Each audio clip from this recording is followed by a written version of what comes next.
একদিকে মেঘালয় পাহাড়, অন্যদিকে রূপের নদী জাদুকাটা। তার পাশেই লাল রঙে সেজেছে শিমুল বাগান। শিমুলের গায়ে যেন লেগেছে লাল আগুন। উত্তরের মেঘালয় থেকে বসন্তের হাওয়া দোলা দেয় শিমুল ফুলের গাছে, আর সে হাওয়ায় ঝরে পড়ে রক্তরাঙা শিমুল।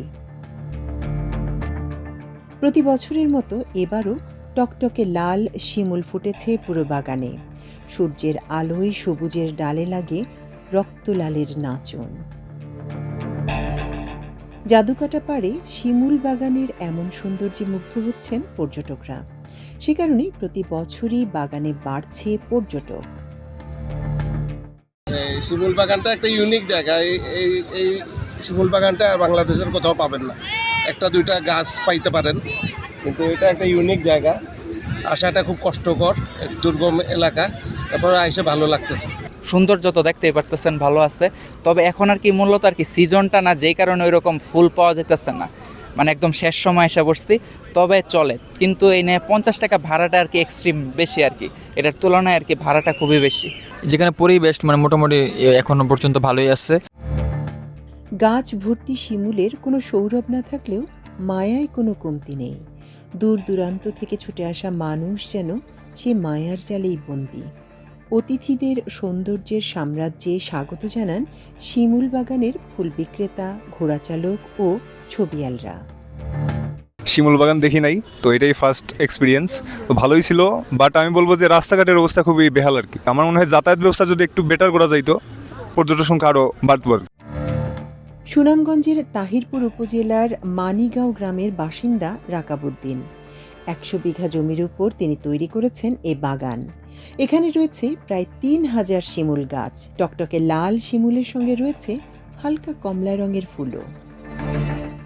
2003 সালে আমার বাবা যখন গিয়ে দেখলো বাগানে বালিতে শিমুল বাগান, শিমুল গাছ আছে, তখন মাথায় ঢুকতে যে তাহলে তো শিমুল বাগান করা যাবে, শিমুলের তুলা বেশ ভালো মূল্যবান।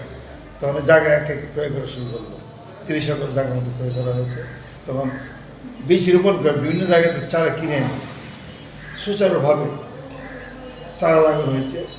বাগান পরিচর্যার মধ্যে বাবা রোড অ্যাক্সিডেন্টে মারা যায়। ঢাকা থেকে আসার পরে বাগানের দায়িত্ব আমি নিজে নিয়ে পরিচর্যা শুরু করি। করতে এই পর্যন্ত দাঁড় ধরেছি।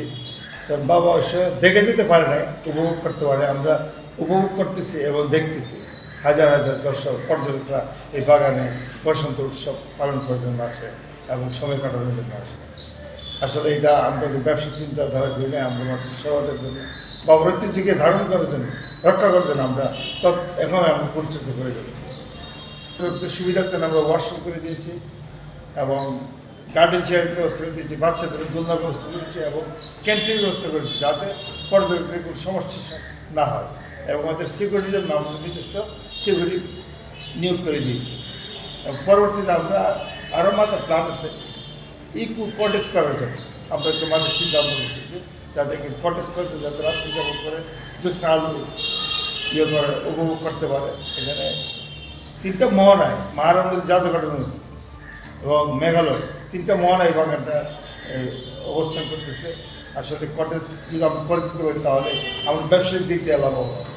সরকার যদি রাস্তায় যে মনোযোগ দেয়, তাহলে ব্রিজটা যদি কমপ্লিট হয়ে যায়, তাহলে পর্যটকরা মানে অতি অল্প সময় বাগানে এবং নিরাত্রি রেখে আসতে পারবে, দিনে দিনে ঘুরে যেতে পারবে।